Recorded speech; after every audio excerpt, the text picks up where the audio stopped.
আগামী 5 তারিখ এই লড়াই শেষ হবে। ওরা লড়াই শেষ করে বন্দুকের গুলি দিয়ে, ওরা লড়াই শেষ করে বিরোধীদের ঘর ভেঙে, ওরা লড়াই শেষ করে বিরোধীর ব্যবসাতে অ্যাটাক করে। আমরা শেষ করব মিষ্টি বিতরণ করে। প্রত্যেকটা তৃণমূল কর্মীর বাড়িতে মিষ্টি পৌঁছবে, সেদিন হবে আমাদের জয়।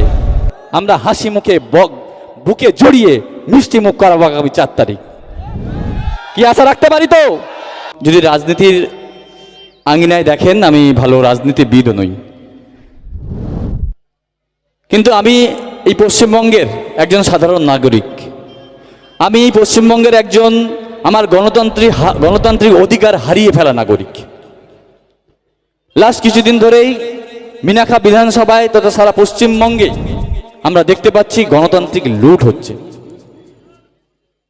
গণতান্ত্রিক মানুষের একটা ভোটাধিকার, যে গণতান্ত্রিক অধিকার, সেটাকে একটা উপহাসে পরিণত করে ফেলেছে। তাই আমার কাছে যখন প্রস্তাব আসে, একটু ভাবনা চিন্তা করেছিলাম যে আমি মাঠের লোক,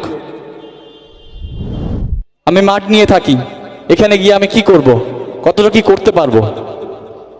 কিন্তু পরে চিন্তা করলাম যে সবাই যদি এভাবে পিছিয়ে যাই, তাহলে লড়াইটা করবে কে? আমাদের এগিয়ে আসতে হবে। লড়াই করার জন্য কাউকে না কাউকে দরকার। সেই লড়াইয়ের চিন্তা করে, মিনাখাবাসীর কথা চিন্তা করে আমি এই জায়গায় সম্মতি দিই, এবং আজকে তার পরিণাম আমি আপনাদের সামনে। যদিও আপনারা মঞ্চের নিচে আছেন, আমি মঞ্চের উপরে, কিন্তু আমিও আপনাদের একজন। আমি ওখানেই ভালো থাকতাম, কিন্তু কারণবশত আমাকে এখানে আসতে হয়েছে। আপনারা জানেন সামনে ভোট। আগামী দিনে মঞ্চে বড় বড় বক্তা যারা থাকবেন, আমি ভালো বক্তা নেই, আমি আপনাদের সাথে বসে শুনবো, তাদের থেকে শিখব। এই লড়াই আমার একার লড়াই নয়, এই লড়াই আপনাদের লড়াই নয়, এই লড়াই পশ্চিমবঙ্গবাসীর লড়াই, গণতান্ত্রিক অধিকার প্রতিষ্ঠা করার লড়াই। এই লড়াই শোষণের লড়াই, শোষণের বিরুদ্ধে লড়াই। তাই আমরা এই লড়াইয়ে নেমেছি। আমরা জানি আমার কাছে প্রতিদিন যেদিন থেকে প্রার্থী ঘোষণা হয়েছে, তারপর দিন থেকে হাজারো হাজারো ফোন আসে যে আমি মন থেকে ভালোবাসি, আমি চাই এই তৃণমূল সরকারটা পশ্চিমবঙ্গ থেকে বিদায় নিক, কিন্তু ভাই, দাদা, আমি সামনে আসতে পারছি না। কারণ কি? বিগত দিনে যে সন্ত্রাস তাদের উপরে হয়েছে, তাদের বুকের মধ্যে এখনো কাঁপুনি আছে, তাদের বুকের মধ্যে কাঁপুনি আছে, আমার মধ্যেও আছে। আগামী দিনে কি করতে পারে এরা? তাই এরা যারা কিছু না করতে পারে, তার ব্যবস্থা আপনাদের করতে হবে। এদেরকে পশ্চিমবঙ্গ থেকে চিরতরে তৃণমূলে বিসর্জন দিতে হবে।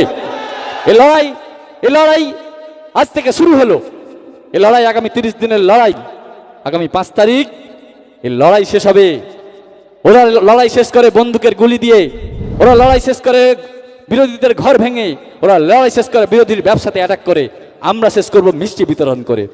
প্রত্যেকটা তৃণমূল কর্মীর বাড়িতে মিষ্টি পৌঁছবে, সেদিন হবে আমাদের জয়। আমরা হাসি মুখে বুকে জড়িয়ে মিষ্টি মুখ করাবো আগামী 4 তারিখ। কি আশা রাখতে পারি তো? আমরা মিনাখাতবাসী দীর্ঘদিন ধরে দেখছি, সন্ত্রাসের পরে আপনারা যদি দেখতে পান, দুর্নীতি দুর্নীতি দুর্নীতি, সমস্ত জায়গায় দুর্নীতি। এই দুর্নীতির বিরুদ্ধে আমাদের লড়তে হবে। আজকে আপনি একটা সাধারণ মানুষ, যার ঘরের উপরে একটা প্লাস্টিক কেনার পয়সা নেই, তার থেকে 5,000 10,000 টাকা করে তোলা হচ্ছে, কিনা তাকে একটা ঘর দেওয়া হবে। ওই মানুষটা যার একটা প্লাস্টিক কেনার পয়সা নেই, সে কোথাও থেকে ধার করছে, কোথাও তার সঞ্চয় থেকে ভেঙে ওদেরকে টাকা তুলে দিচ্ছে, এবং সেই টাকার বিনিময়ে তারা একটা ঘরও পাচ্ছে না। ঘর পাচ্ছে কারা? যাদের অট্টালিকা আছে, যারা ওই দলের সাথে আছে।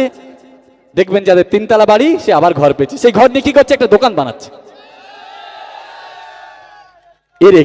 এর বিরুদ্ধে আমাদের লড়াই। আমরা লড়াই করছি মানুষের জন্য, আমরা লড়াইয়ে নেমেছি মানুষের জন্য। মানুষের অধিকার ফিরিয়ে আনতে হবে। আমরা লড়াই করছি দীর্ঘদিন। মিনাখা এত বড় একটা বিধানসভা, আমাদের একটা হসপিটাল, ছোট্ট একটা হসপিটাল,